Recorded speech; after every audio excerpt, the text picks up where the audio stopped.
former lowlife, but now people call me the king. Tearing it up with every lyric that I bring to the table. Because I'm willing and able, I'm in more homes than Comcast cable.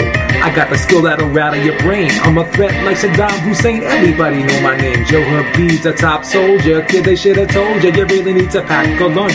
My words hit hard just like a Tyson punch, so give me a chance, I bet you I can make it dance. Show me your girl, I bet you I get in her pants. I'm breaking egos and money is what I'm stacking. Joe Habib on the mic, you know I'm down for action. Shout out to Make Beats Sir and the Beat Smith and the whole Rope-A-Dope radio crew. Yeah. All right, we're back. And yeah, we're still talking about it because, as I said earlier, this is intriguing to me, right? And more news keeps coming out. And the more I dig and dig and dig and dig, the more evidence comes out and the more this situation keeps evolving, and it's continuing to evolve. And some people are angry, some people are intrigued, some people are curious, some people are just bewildered by all this. And we're just going to talk about it, right? This whole situation with the heavyweight division and Saudi Arabia's involvement in this whole heavyweight division, right?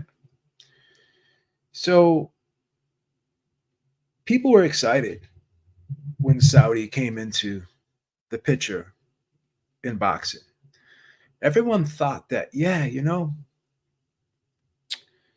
Saudi Arabia has all this money and they're willing to pay a premium price for premium fights.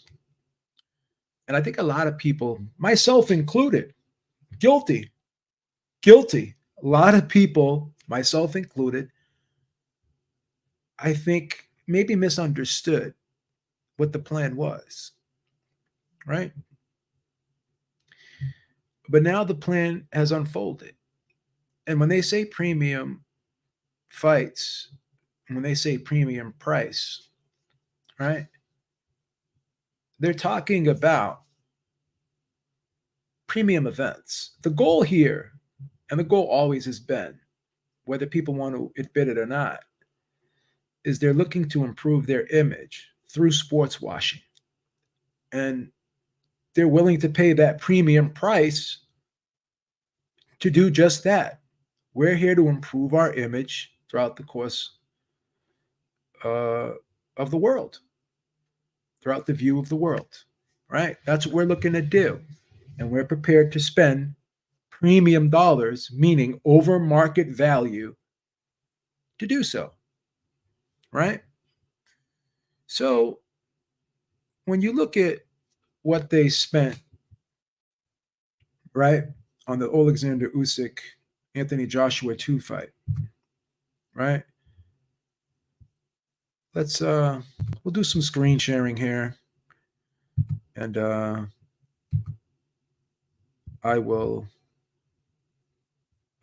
do some screen sharing here and I'll read to you the whole situation. So they spent roughly $77 million from their sovereign wealth fund, the public investment fund, which is where everything comes from, right? It's their public investment fund. And Alexander Usyk and Anthony Joshua split that $77 million. So they made about roughly $38,500,000, right? And if you look at Anthony Joshua's standing on the Forbes list, we're gonna look at that, right? And this is no knock on Anthony Joshua, okay? This is just the facts. And I know some people are gonna get butthurt when I pull this up, and they're gonna be like, "Oh, be blah blah." We deal in reality here, right? So now, what we're gonna do is we're gonna stop sharing this, and we're gonna share the other thing, right? If we can find it, 2023. Share this. So now we're going to look at Anthony Joshua. And the Forbes list is from May to May. So this is from May of 2022 to May of 2023. This is two fights, the Alexander Usyk fight in Saudi and the Jermaine Franklin fight. I believe it was, if I'm not mistaken, this past April. And his earnings were 53 million, and he had 3 million in endorsements. Okay. His fight purses were 50 million. So roughly he made 11.5 million for the Jermaine Franklin fight. And obviously Jermaine Franklin is not Alexander Usyk, right? It's not Deontay Wilder, right? But it just goes to show you that Anthony Joshua, right? His endorsements used to be upwards of 6 to 8 million. They went down, right? His fight purses were roughly 30 to 40 million. But now, because he's not the champion anymore, and now because he's not fighting a Fury or a Wilder, if he keeps fighting these types of fighters, and even the fight with Helenius, he made 8 million, right? So he's still in a great position, right? Don't get me wrong. He's still in a great position, but he's lost some leverage here, right? And they've even gone as far as accepting 40% of the split versus a Tyson Fury. So he's lost some leverage here, right? And the reason why he was on this list and Wilder and Fury were not was because from May of 2022 to May of 2023, he fought twice. Tyson Fury and Deontay Wilder only fought once, right? So what does this all mean? This is just to determine market value, right? This is just to determine market value, right? So the tide's turned. Saudi Arabia has made their decision on who they believe is the top dog. Because you look at a fight like Alexander Usyk and Anthony Joshua. Those guys made $38.5 million for that fight, right? Tyson Fury is reported to be making over 50 million to fight Francis Ngannou. Now, on the surface, to me, that's incredulous. To most boxing fans, that's incredulous, right? Well, why are you justifying? I'm not justifying it. It doesn't need to be justified. It's there. Whether I justify it or not, it's being done, right? And then you see Alexander Usyk, who made $6 million to fight Daniel Dubois, and then you got a guy in Francis Ngannou who's never boxed around his life. And I know I said this before, but he's getting $10 million. So to me, I have to be frank with you. This is all fascinating to me that a country will go to this length just to repair its image and put its image out there, try to make it look better, to dress it up for the rest of the world. They're willing to do this, right? So this isn't about making money. This is about a country trying to improve its image, right?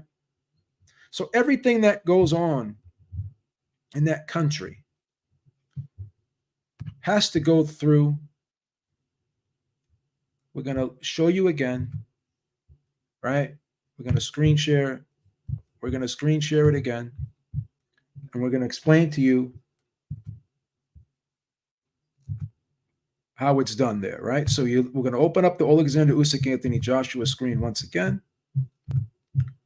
It tells you through its sovereign wealth fund, aka the Public Invest Fund, right? So this is how things are done there. It's not like in Vegas, someone just puts up a site fee. It has to go through the Public Investment Fund, right? The Sovereign Wealth Fund of Saudi Arabia is among the largest sovereign wealth funds in the world with total estimated assets of 776 billion. It was created in 1971 for the purpose of investing funds, and here's the key word here, on behalf of the government. So if any time money comes out of this fund, it has to be approved by the crown prince himself. So he is calling the shots. He makes the decision on how the money that comes out of this fund, right, is spent. That's just the way it goes, right? So that's how it works. So let's take a look at this other gentleman, right?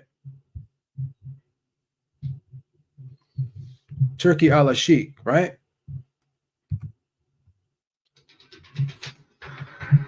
Turkey al-Sheikh,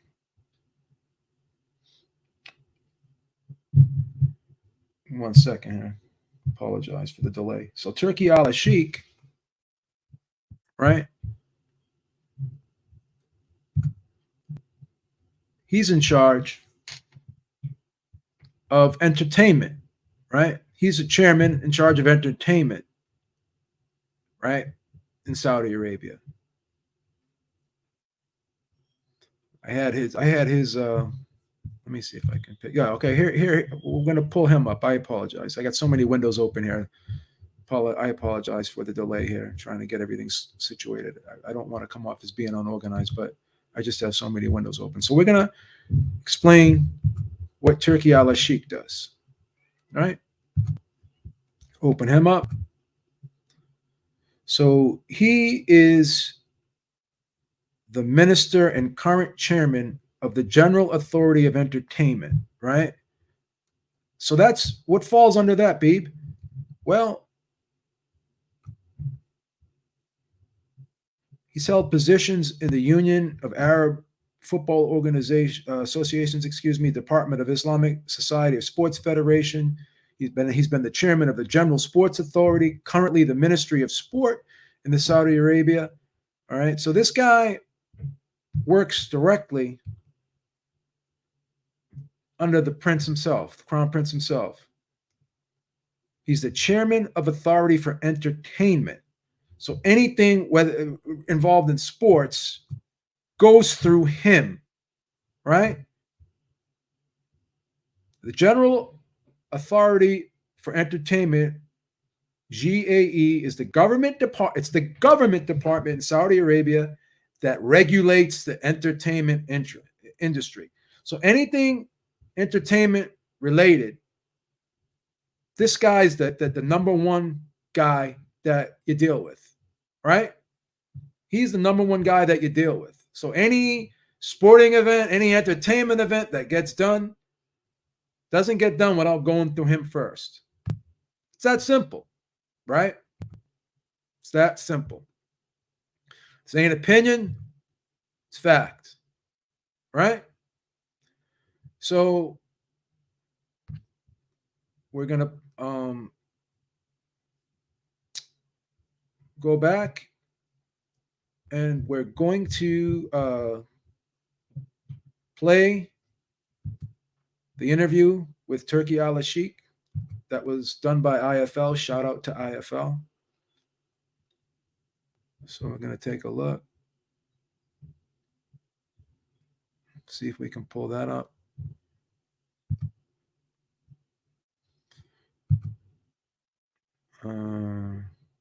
Had that before. So we got that. Try to find that. Got so many windows open here because I had so much to show. Okay, so here we go. So we're going to pull that up because I know everybody saw that. So we're going to share that screen. And we're going to play that. Shout out to today for a monumental occasion ahead of an incredible fight. I just want to know first how excited you are for Tyson Fury versus Francis Ngannou. Very excited, and I cannot wait to the end of October in Riyadh to see this fight. It is not normal fight. It is the opening for our season, Riyadh season, and it is between uh, the most strongest fighter in the world. What made you want to create such an incredible fight and bring it to the Kingdom of Saudi Arabia? It is not something is surprise or not. We have a lot of fight before, and in the kingdom we are focusing in a lot of things, especially in sport. It is the vision of the crown prince. God bless him. Uh, the vision 2030. Uh, we will do a huge and big event all around the kingdom, and this is something from the beginning. The most important thing, we have a relationship with these two gentlemen, and they are legend in boxing field. Uh, Frank, he have a relationship with the kingdom from the 90s with MBC, and when he promote Nasim Hamid and Bob Top Rank, this is the first fight with top rank quality and production in the region. And we are looking to have uh, a lot of relationship with top rank and Frank in the future. Uh, there is important thing I want to say about this fight and the future. Uh, there is a lot rumor in the market. I hope the fans of the boxing uh, don't listen and uh, care about any rumor until they have official thing from our side. There is a lot of people talking about uh, fight in Saudi Arabia or talking, meeting me. Uh, I never meet anyone except Frank until now, and Bob and our team from Top Rank and Tyson and Ganu team. Uh, we are finishing a lot of surprise, but now we are focusing on this match, and another surprise, you will know about it in the right time.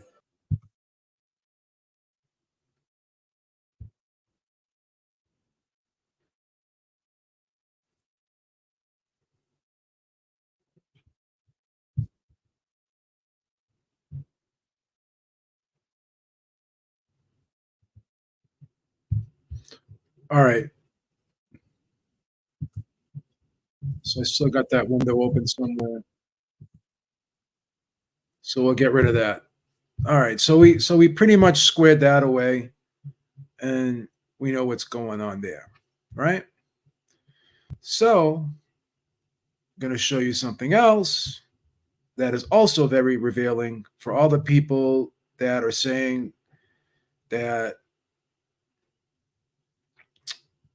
this whole situation with Fury offering the fight to Usyk in April, it was all bullshit. But it's been documented several times that Alexander Usyk did pull out of that fight, out of the negotiations, right? Maybe both sides knew maybe both sides knew the big plan, because there was a big plan from the beginning. I'm not sure. I know Fury's side definitely knew what the big plan was. Maybe Usyk's side was not told at that particular time, but this will reveal to you why Fury's side offered that fight to Usyk in April at Wembley, and this proves why. And this also would explain why Fury's side did not want a rematch clause, right? And Usyk's side did. And obviously, Usyk's side wants a rematch clause because they know that two fights with Fury are going to get them big money. But that's not the case with Fury, because Fury already had other plans, and these plans were pretty much drawn up by the Crown Prince himself. So we're going to show you this.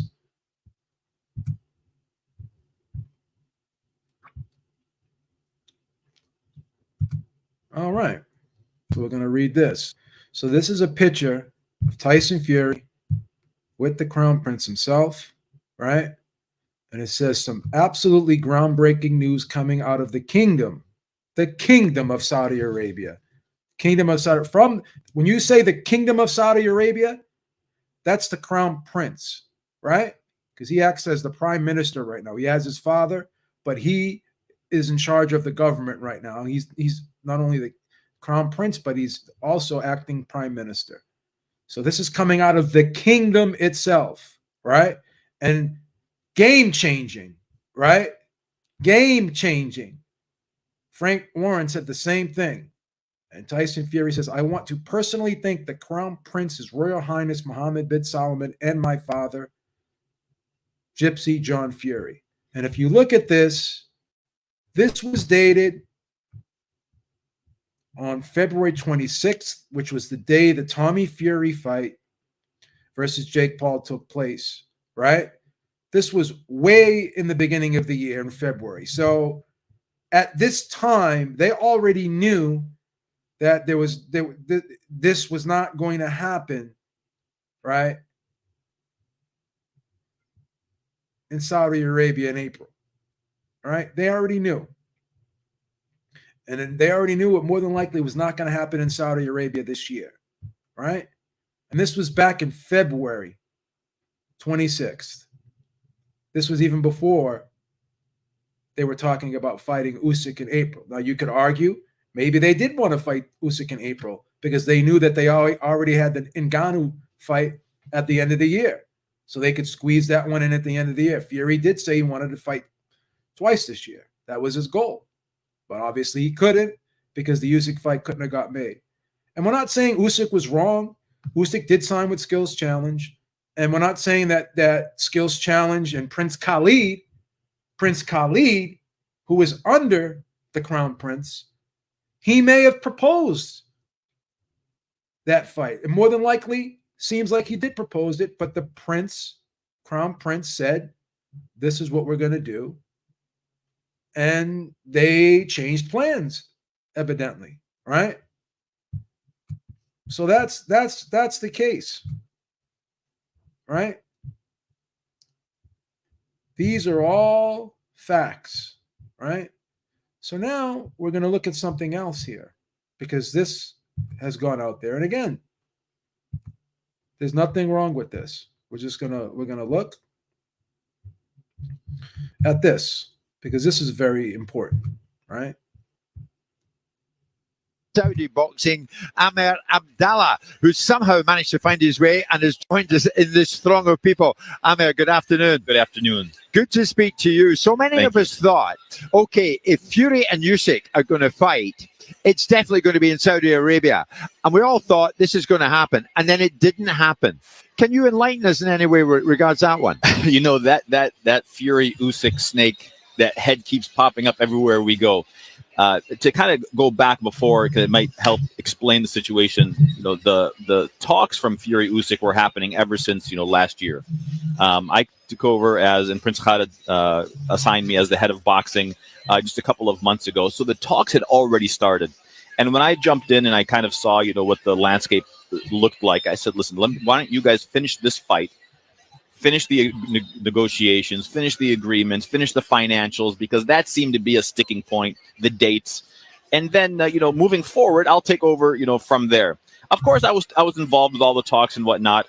There was just a lot of moving parts. I think that there was a lot of, I don't want to say misunderstandings, because I think everybody was on the same page, but it was a lot of demands, a lot of things that, just couldn't happen. I think the offer was more than generous. I think that the money that was on the table was a premium price. And, you've heard the numbers that are out there. But for some reason or another, the fight didn't get made. And we. Okay. So it doesn't matter, right, that they were talking. Because they're still talking right now. Doesn't matter what the offer was. Doesn't matter what the money was, right? Because the moving parts were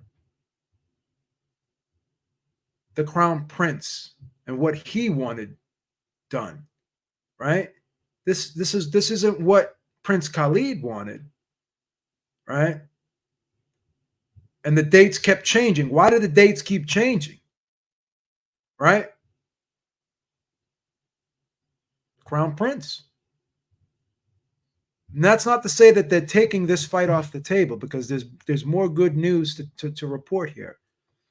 There's more good news to report here, because I'm getting a lot of information and doing a lot of research on this, right? So they were talking, and they're still talking as we speak, right? But the Crown Prince always had other plans, right? For this year. So this Ngannou fight was always going to happen. It was always going to be prioritized first for Tyson Fury over the Usyk fight. Right? So now we're going to give you a ray of hope. Right? So we told you all of the other quote unquote bad news, right? That is telling us why the Usyk fight didn't happen, or why we've been forced to wait for this fight. But it's all because of the Saudis, right? Usyk signed with Skills Challenge, right? Because he thought that was going to get him the Fury fight in Saudi Arabia. And maybe that was Prince Khalid's plan, right? And he presented that plan to the Crown Prince, right? But the Crown Prince said, we're going to put that on the back burner right now, right? And to further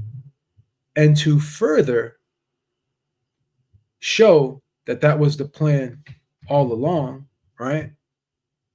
To further show that was the plan all along, we're going to give all the boxing fans a ray of hope.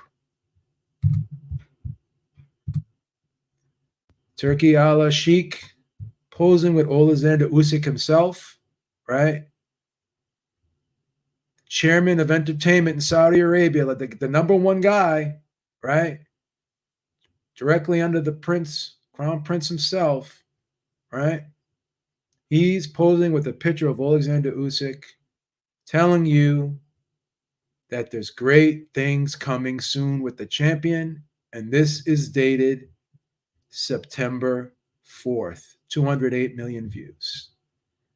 So yes, it does look like after this Ngannou fight, the focus will be on Alexander Usyk.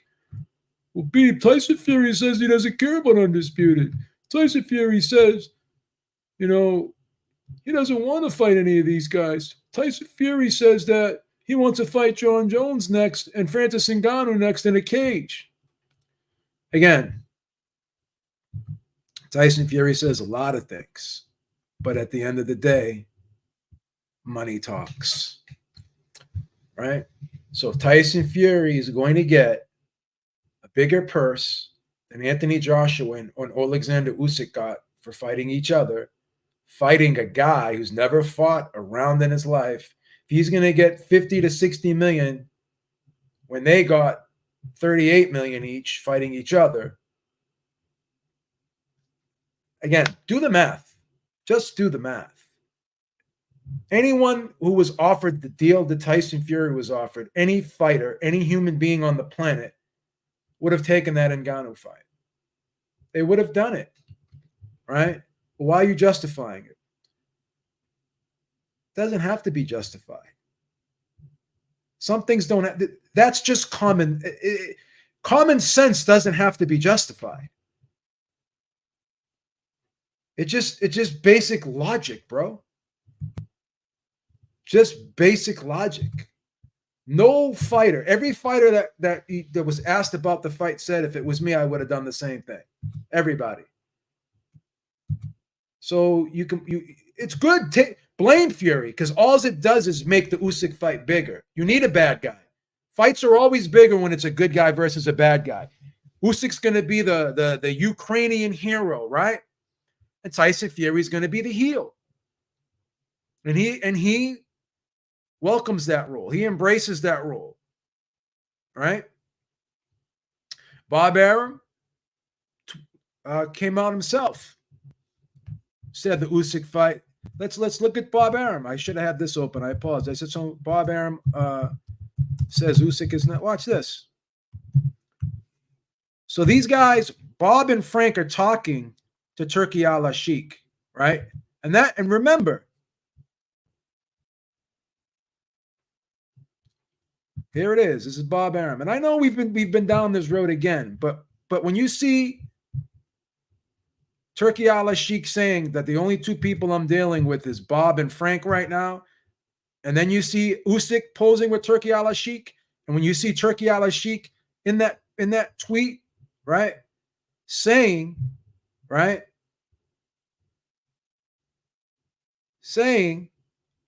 that big news is coming ahead. Well, Beeb, what about the IBF mandatory? Again, it hasn't been ordered yet. And then you hear Eddie Hearn saying, "Whoa, we're gonna have Joshua fight again in December. Could possibly be Filip Hrgovic." Well, wait a minute, Eddie. I thought you were saying that you were going to push hard for the IBF. You were going to petition hard for the IBF to order that mandatory for Filip Hrgovic.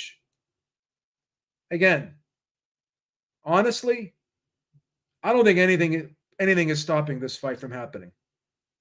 So let's pull up Bob Arum, right? So all this looks promising. You could sit there and say, we've been here, done there before, but we've never been this close. When you have Turki Al Sheikh posing with Alexander Usyk, who's in charge of the entertainment in Saudi Arabia, right? Who reports directly to the Crown Prince himself. So here's some more good news. And it's fine. You want to be cautiously optimistic. You know, you want to believe all this stuff, and that's fine. You do what you want. You nor I can change reality. So here it is. Even Tyson Fury suggested that he's looking beyond the undisputed heavyweight championship fight with Alexander Usyk, but promoter Bob Arum believes that Fury Usyk won't be hard to make, and that it could happen as early as December, but more than likely early next year, right? More than likely early next year, right? Tyson Fury could still fight Alexander Usyk next, said Bob Arum, the influential head of Top Rank who co-promotes WBC heavyweight champion. Fury is next. You know, he's talking about the Ngannou fight here. Won't be hard to make, Arum told Sky Sports. I know the Usyk people. They're nice people. His manager, his promoter, they're terrific people. Usyk himself is a terrific guy. I think he wants to fight. I think the fight's going to happen, and hopefully it will happen sooner rather than later. Even though previous negotiations to make Fury Usyk have failed, Arum maintains that not only will it be next, but it could only be a matter of months away, probably early next year, but could happen as early as December, he said.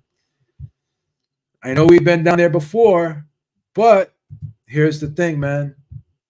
Here's the thing.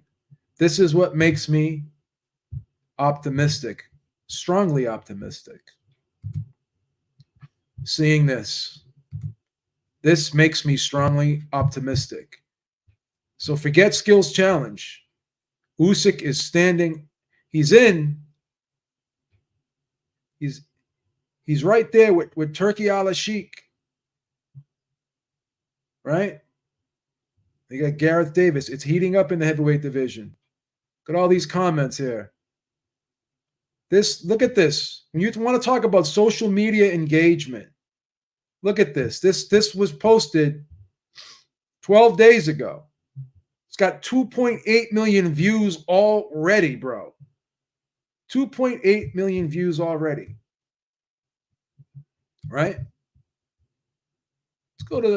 Let's go to Turki Al Sheikh's Twitter page real quick. Right? Let's look at what he's got posted here. So look at most of his tweets. If you look at most of his tweets, these are recent tweets. Let's go back to some of his older tweets if we can find them. Right? 500,000, 300,000, right? 143,000. See if we can pull up the. So these are all entertainment tweets, right? Not really sports related. They're getting like 200,000, 300,000, 400,000, tops 500,000 hits, right? Let me see if I could find. I want to find that Tyson Fury tweet.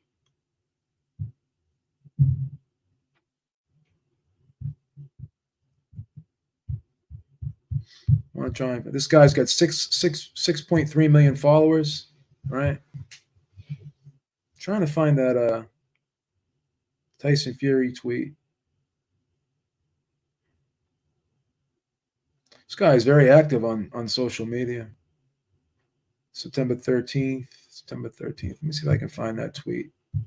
Because they're saying that they're getting crazy engagement, social media engagement for this Fury fight.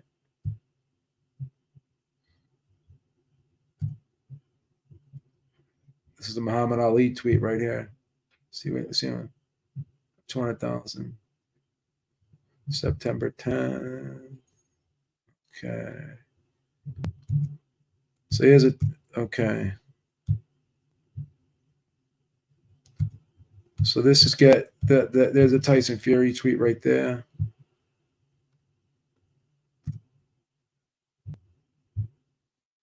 So these are getting 80,000 hits. Here's the press conference, 78,000. But that's very revealing when you look at how many hits this. Look at how many views this tweet got. Look how many comments this tweet got. 2.8 million views. That's incredible. That's incredible. Look at how many views that got.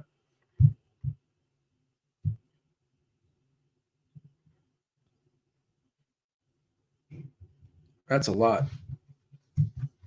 So they know what they're doing. They know what they're doing. What's up, brother? What's going on? What's up? 2 questions. Is this an exhibition? I can't even answer that because it's not on BoxRec, but it's being sanctioned by the WBC because they're putting up a belt, but it's not on BoxRec. So if they're putting up a belt, are they putting up the main WBC belt too? No, it's not. It's a 10-round non-title fight. Okay. Is Fury Ngannou an exhibition fight? Let's see. I'm gonna Google it right now.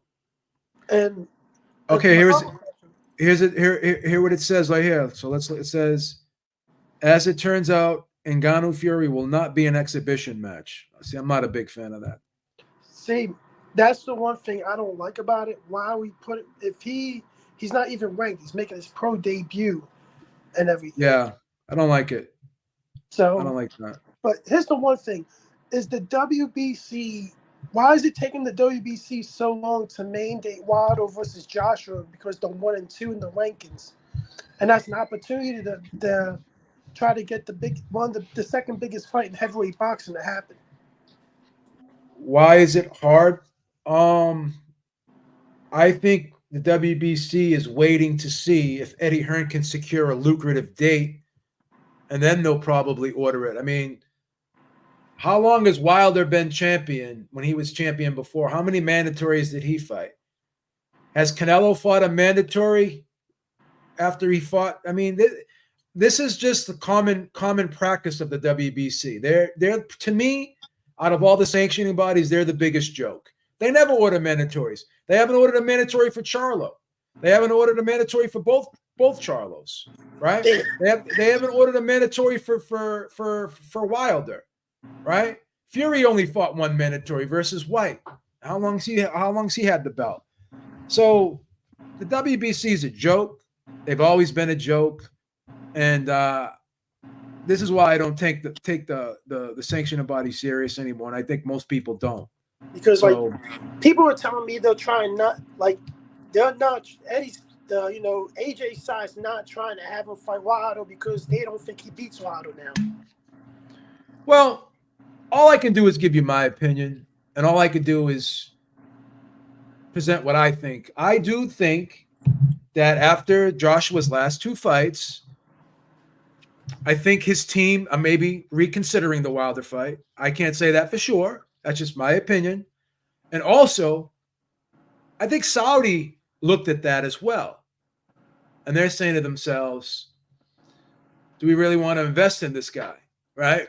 Or do we want to focus more of our energy on Fury, right? Because let's face it, Wilder's been inactive, and Joshua hasn't looked stellar in his last. He hasn't looked dynamic or stellar in his last two fights.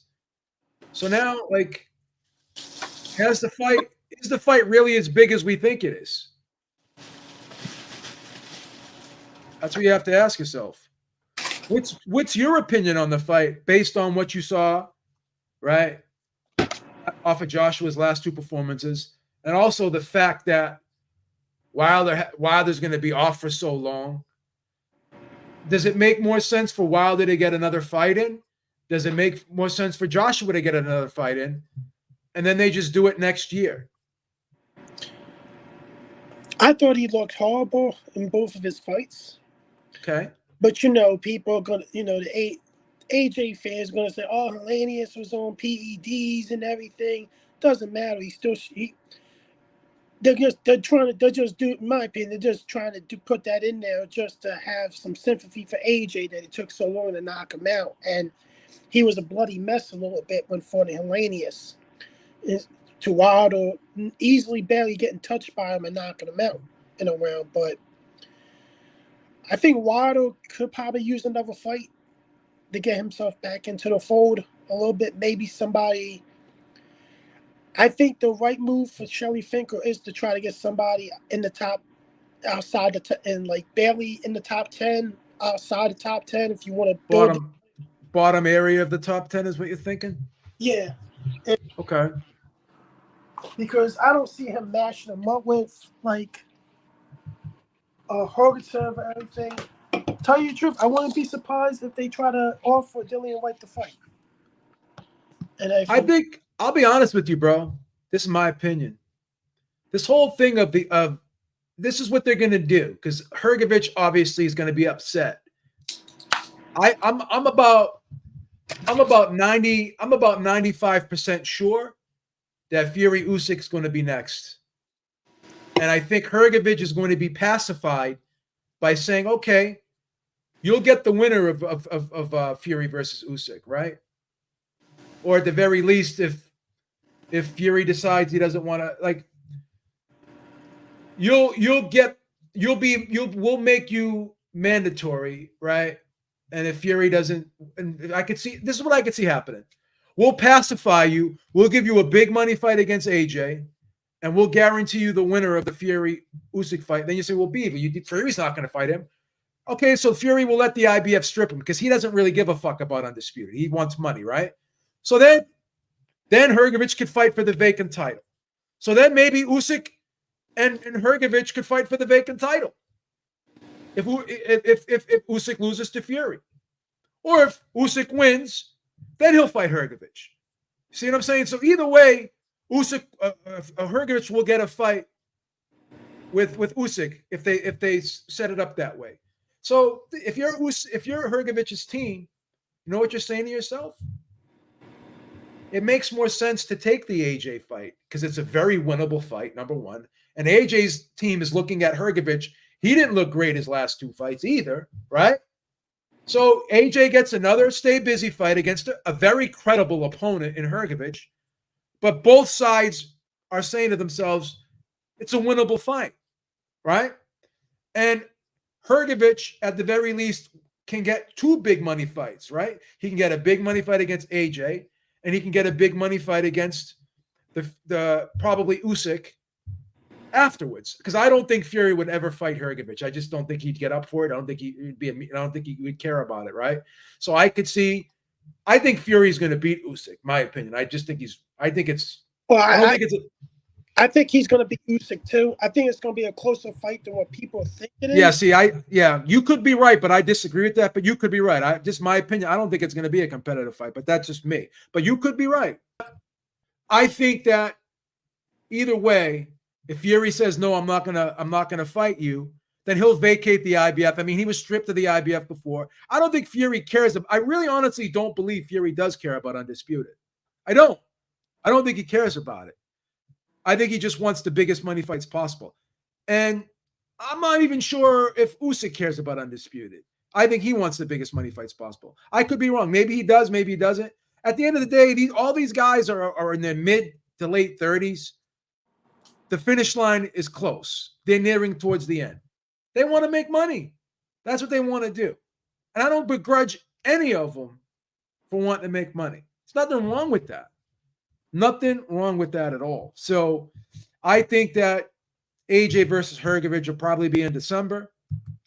Wilder's got to get I don't know what the fuck Wilder's going to do. He's got to get a fight in. Hopefully he can get a fight in by November. Right? I look at it like this. Hrgovic should step aside and take the step aside money. It's going to be at least, I think Hrgovic is going to say, hey, I'm willing to step aside for this fight, but I want at least $5 million. Yeah, but here's the thing, Drew. If the IBF does not order the mandatory, then there's nothing Hrgovic can do.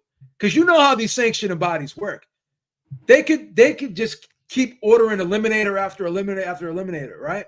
And people say, oh, well, the IBF's really good about their mandatories. Not really. There's only one sanctioning body right now that to me seems like really on top of their mandatories, and that's WBO. The IBF's been very inconsistent as of late too. So I could see the IBF. I could see Usyk filing an exemption, right? Filing an exemption with the IBF, and I could see Hrgovic just having to wait more. But again, having to wait, but getting that Joshua fight, which is a huge money fight for him, right? Having to wait and still getting that big money fight with Joshua, I think that would pacify him a little bit. As long as he knows after the Joshua fight, if he wins, he gets the a shot at the IBF title. But once again, this all is up to what the IBF wants to do, right? If the IBF doesn't order the mandatory, then he's going to be shit out of luck regardless. Look at it from this. Look at it from this point of view.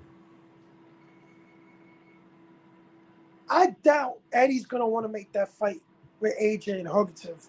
Well, he already mentioned it. He already mentioned that it's a potential fight. He wants to say it's a potential fight, but I'm telling you, I don't think he does for one reason. Why is that? For 2 reasons, actually. One, he's nervous about AJ losing, and that's his biggest cash grab. And 2, he needs that heavyweight boxer to replace AJ when he's gone. Who's going to do that? And right now, the best candidate on his roster is Hrgovic right now. Yeah, but I don't know if Hrgovic will ever get that commercial value or even close to it. That not even like I don't know if he's ever going to be able to get commercial value nowhere near, even close, even miles close to AJ. You know what I mean? So I don't know if that's going to be the guy. And he co-promotes him too. He's not full promoter. He co-promotes him with Wasserman. So I don't know, man. I don't know. I just don't see Eddie putting AJ really in there with Hrgovic because I think Hrgovic right now beats him. You would pick Hrgovic over AJ right now? See, I wouldn't. I wouldn't. I would pick Hrgovic to beat AJ right now because I think Hrgovic is better sound right now than AJ. Like He didn't look that good in his past 2 fights. AJ didn't either, but tell you the truth, Herberton looked a lot better than AJ in his past 2 fights. You think so? Yeah. I mean, he took him a while to knock out Dempsey McKean, bro. Like that, he just looked out of it, bro. But what about I thought he lost to Zhang. Yeah, he know? lost to Zhang. I thought he lost to Zhang clearly, but let's look at it like this. AJ looked horrible against Jermaine Franklin and got caught against Jermaine Franklin. And Hellenius, washed up Hellenius, he was a bloody mess. And it took him 7 or 8 rounds to knock him out. Yeah, Hellenius was busting AJ up a little bit with the jab, even though he didn't really win any rounds. But maybe you could argue maybe he won 1 round in the fight. But even still, like AJ just didn't look great in that fight for me for some reason. Like, I think Herberton beats him now. I think he's better sound than AJ right now. And I think he can use that strategy with a jab to get AJ and then potentially bring the jab or something to hurt AJ. And if because AJ gets hurt, AJ can get hurt easily now. Yeah. I'm looking at BoxRec right now, and they got AJ as the number 2 heavyweight, and they got Tyson Fury as number 3. That's kind of bizarre, but I guess to each his own, right? Everyone has their own opinion. IBF never had Fury really higher than 4 or 3 on their thing. Let's say that AJ wasn't even ranked in the WBC at the time when he was unified champion. Well, you can't be ranked when you're a champion. That's the thing. You get taken out of the rankings. So let me see how the ring ratings are. It's funny how everyone's ratings are so different. It's so subjective in comparison to each other. But now that I see the Usyk and Turkey Al Sheik posing together, man, that's a good sign. Yeah, that's a really good sign. And that was on September 4th. So maybe they're trying to put something together, man. Trying to put something together. So Usyk is the ring champion because Tyson Fury vacated it. Tyson Fury is ranked number one. Deontay Wilder is ranked number 2. Anthony Joshua is number 3. Zhang's number 4. Andy Ruiz is number 5. Joyce number 6. Luis Ortiz is still in this, man. Number 7. Parker number 8. Hrgovic number 9. Wow, they got Jared Ennis at number 10. Amazing. I'm gonna tell you. I'm gonna give you my rankings. I'm gonna give Tyson Fury number 1.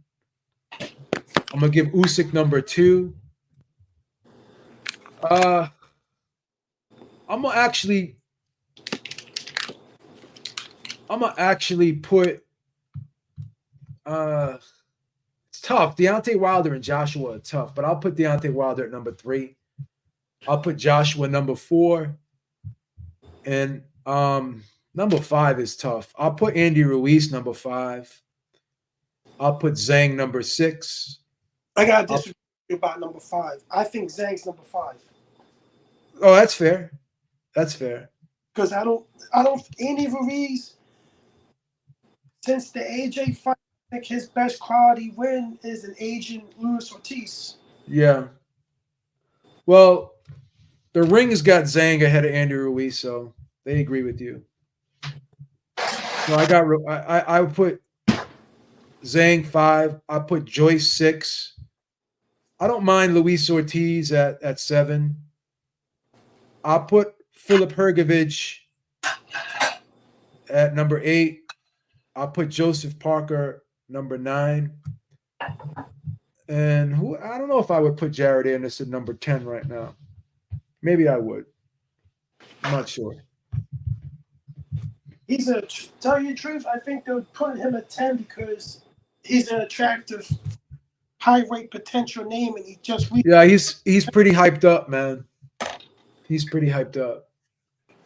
So I think that's why they're doing that. But yeah, it's gonna be interesting. Who do you like versus Zhang versus Joyce, the rematch? You going with Zhang again, or do you think Joyce is? I think Zhang beats him again. I think Zhang knocks him out. I think Zhang stops him again. I don't. Here's the thing, Joyce. It's not much for him to improve on with his defense. Like, you're not going to improve that much with your defense because you're used to fighting the way you fight. You don't really have a defense. You use your as just keep walking forward and taking shots and everything. And someone was willing to do that, but be able to have a consistent attack on you and be able to bang you up a little bit that got them the stoppage. So it's going to be more of the same fight unless you teach an old dog new tricks. So for me, I think Joyce is going to win in the rematch because I thought he was coming on, and I think if his eye didn't swell up, I think he could have. I think he could have stopped Zhang late. I saw the fight turning a little bit.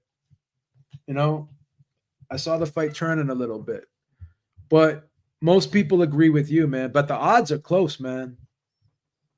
The odds are really close. I look at it like this. Yeah, he started turning up, but here's the thing: he kept on getting hit with that straight jab and everything, and Zhang was starting to bring something behind it to turn it into a 3-4 punch combination that really kept it in his favor and everything.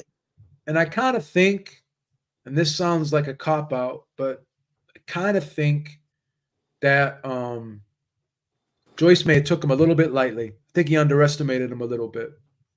I don't think he thought he was as fast as he was. I don't think he thought he hit as hard as he did. But Zhang is an excellent fighter. Don't get me wrong. But I do believe that possibly Joe Joyce may have taken him a bit lightly, if I'm being honest. If he beats Joyce again, I think a lot of people are gonna call for, if you don't get a Wilder fight with AJ, call for AJ to fight Zhang. And I'm not tell you this right now, I really would favor Zhang to beat AJ. Yeah, I would favor Zhang to beat AJ too, to be honest. I think that style would give him fits. I don't think AJ's fights well against southpaws anyways. I think that would give him fits. Yeah, and I think that's the other issue that was with that fight. Zhang was a southpaw and everything. Joe, he's not. I don't know what made him not want to keep his hand up to take that jab and then try to cover himself knowing that something was coming and everything. It's the basic combo that he kept getting them with the whole night. So I think it's going to be a stoppage. I think it's going to be a late stoppage for Zhang because Joe's actually going to come on in this fight more earlier, but I think Zhang still gets him with the straight jab the whole night. Yeah.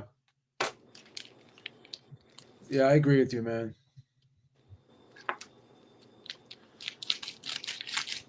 But like I think Horvath and Zhang should rematch, but they'll never make that fight because they said they'll probably know, hey, we got away with a decision on that because I clearly had it 8-4 with a knockdown for Zhang. Yeah, I had it close, but I had Zhang winning. I had Zhang winning that fight. Like you can give. I gave Horvath only 4 rounds. Like Yeah. Like I couldn't see him winning no more than 4 rounds in that fight. Like, but I don't know. Like the cards, like I didn't like the cards at all in that fight. And it seemed like Eddie was getting ready to drop Zhang after the fight anyway, because he saw more of an upside with Horvath. No, I hear you. Well, because he had a draw with, I think, Forrest. I think he had a draw with Zhang. Yep. So I can understand that, but he's been better ever since. And like people talk about his gas tank and everything, I think his stamina's been a lot better. I think he's overall improved on being a better fighter and everything. And the dude's like 40 years old now. Yeah. So I wouldn't be surprised after he wins this fight that WBO mandates Zhang to fight the winner of maybe Usyk and Fury. No, I agree, man. Like I agree. that's one sanction body we gotta look at to mandate the fights because that's a fight they're gonna. It's long overdue for. And didn't they mandate? Weren't they gonna mandate Joyce to fight the winner or like Usyk before? He was the interim WBO heavyweight champion. Yeah, so they were getting ready to mandate Joyce until he lost to Zhang. So I'm figuring if you look, if whoever wins this fight's gonna automatically be the mandatory challenger and everything. No, you're right. You're right. So we're probably gonna get a mandate after that fight.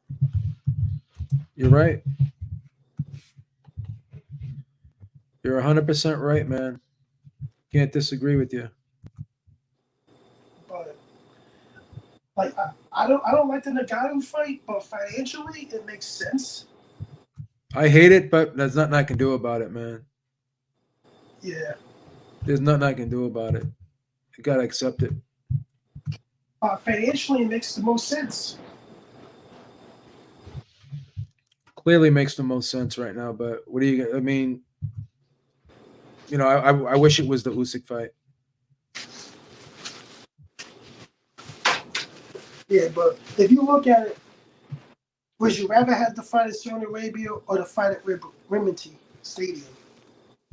I'd rather have the fight at Saudi Arabia or Wembley. Well, I don't know if I showed you this tweet.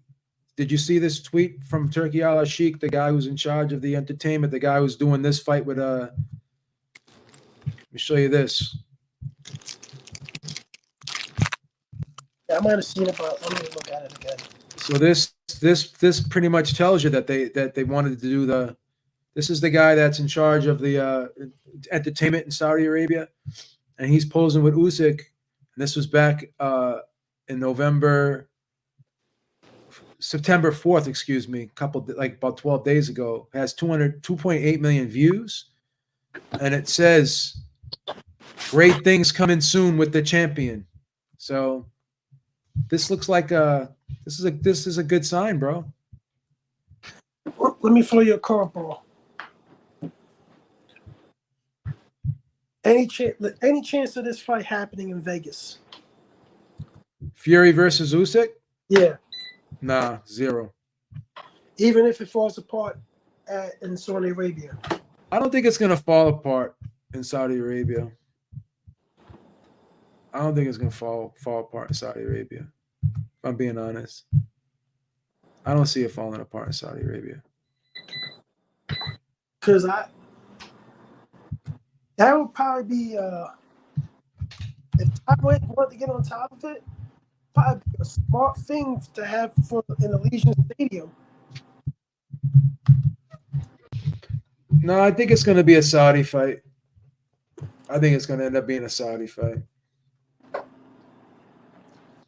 Yeah, but I think I said this all along that two guys I would never probably bet against is Usyk and Fury. But when they fight, you're gonna bet against one, and I will bet against Usyk because it's a close fight. But Fury's size and boxing ability is going to be able to keep Usyk off of him in the later rounds, and he's going to eventually connect with a combination that probably could hurt Usyk and everything, and it's going to make Usyk more cautious for the rest of the fight. I think he wins by a decision, like an 8-4 decision. But I always said Usyk was going to lose to Fury because I think because in my opinion, the only guy that can beat Alexander Usyk is Tyson Fury, and the only guy that has the best shot to beat Tyson Fury is Alexander Usyk. So. Oh wow! Look at this, man. Look at this tweet right here.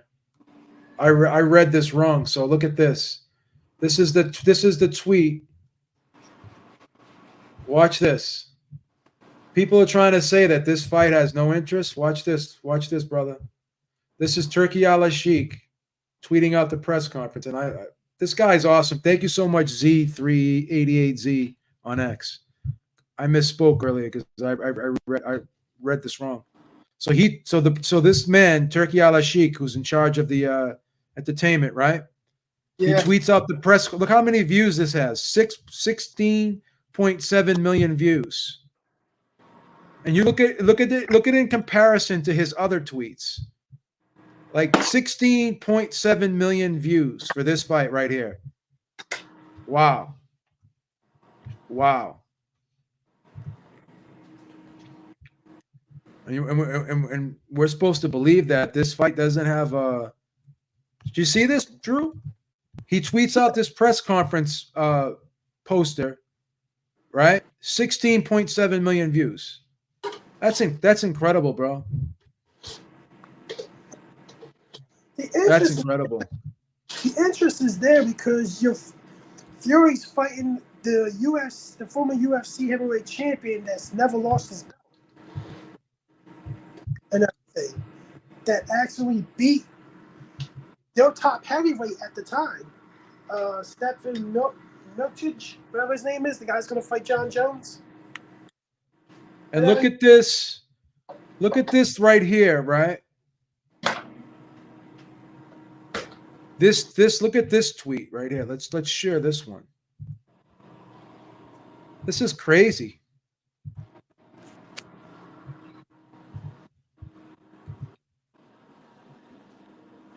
This tweet has 9.9 million views.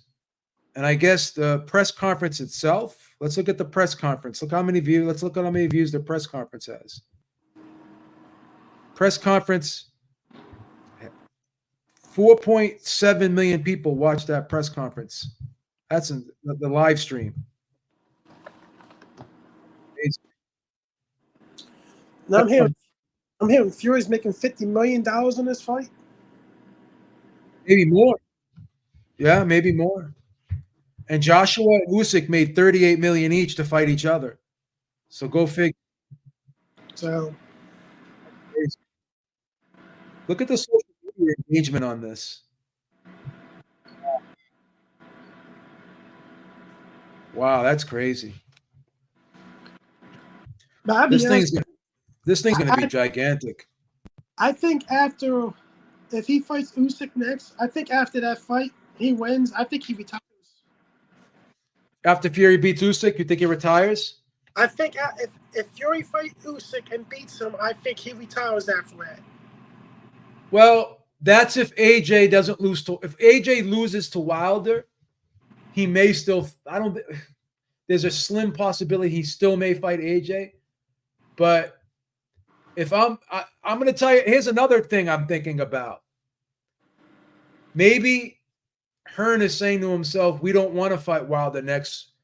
We want to fight Fury instead because it's a bigger fight. So that's why they're probably not going to fight Wilder. It's going to be a cash out. Yeah, they want to. I think they want to cash Joshua out against Fury.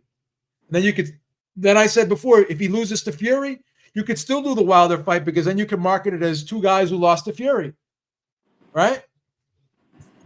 So I don't know, man. I don't think it makes sense, honestly, for them to do the Wilder fight next, especially now that Saudi doesn't want it. I don't think they're going to do the Wilder fight. I don't think the Wilder fight happens.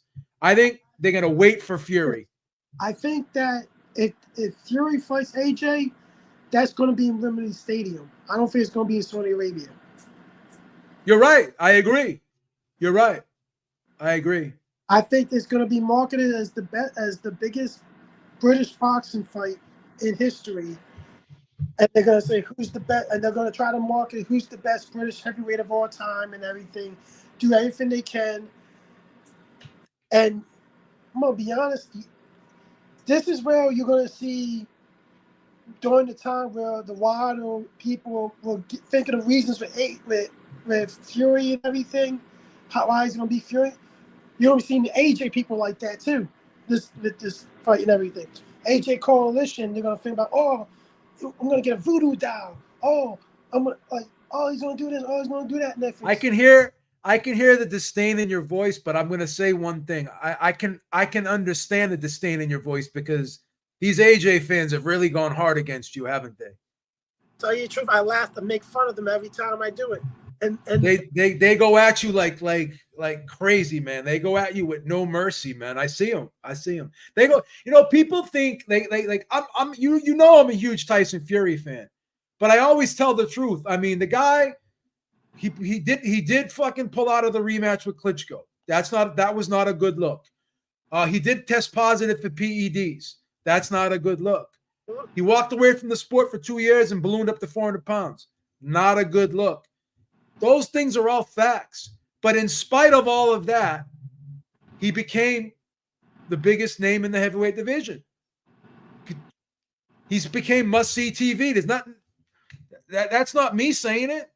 I mean, why else would he be getting over $50 million to be fighting a guy who's never boxed around in his life?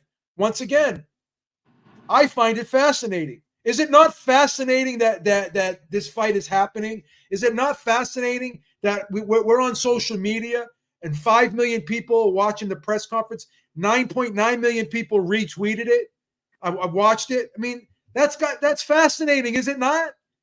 It's fascinating. It has to be fascinating. You have to at least look at that and say, damn, that's fucking marketed. That's marketing. You have to appreciate the marketing behind that. No? And then you will think that people were trying to justify AJ trying to fight Hellenius and say, oh, it's a more dangerous fight than Dillian White and everything. It's a good fight. I'm like, and then trying to make excuses that, oh, Lennox Lewis, like, and I brought up, other people did too.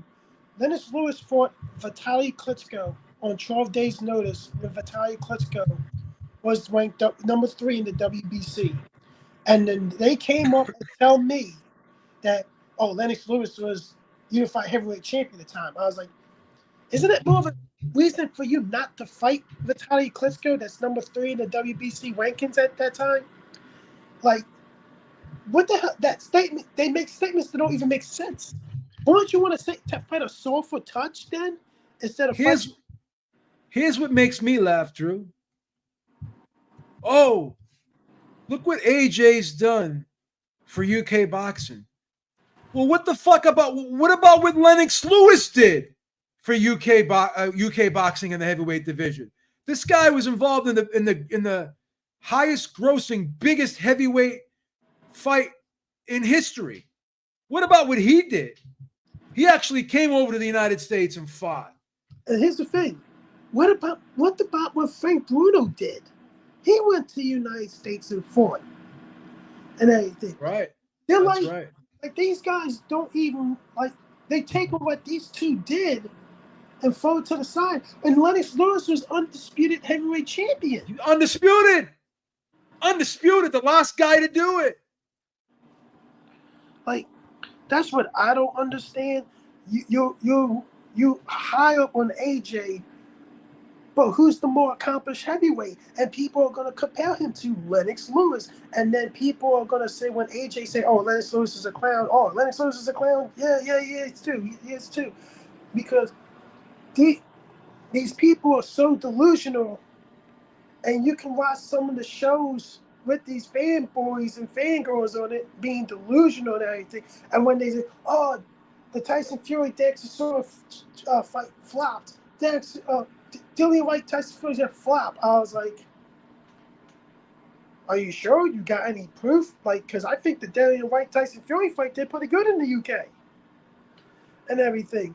I'm like, and I think the Chisora Fury fight kind of did okay in the UK.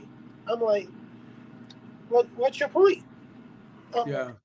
Like it's funny. I make jokes about them because they're probably as bad as the Wilders court and the PBC court, but they're probably becoming worse than them because it's crazy. It's crazy, man. I agree. But I'm gonna probably head out, Drew, man. I've been on for a while.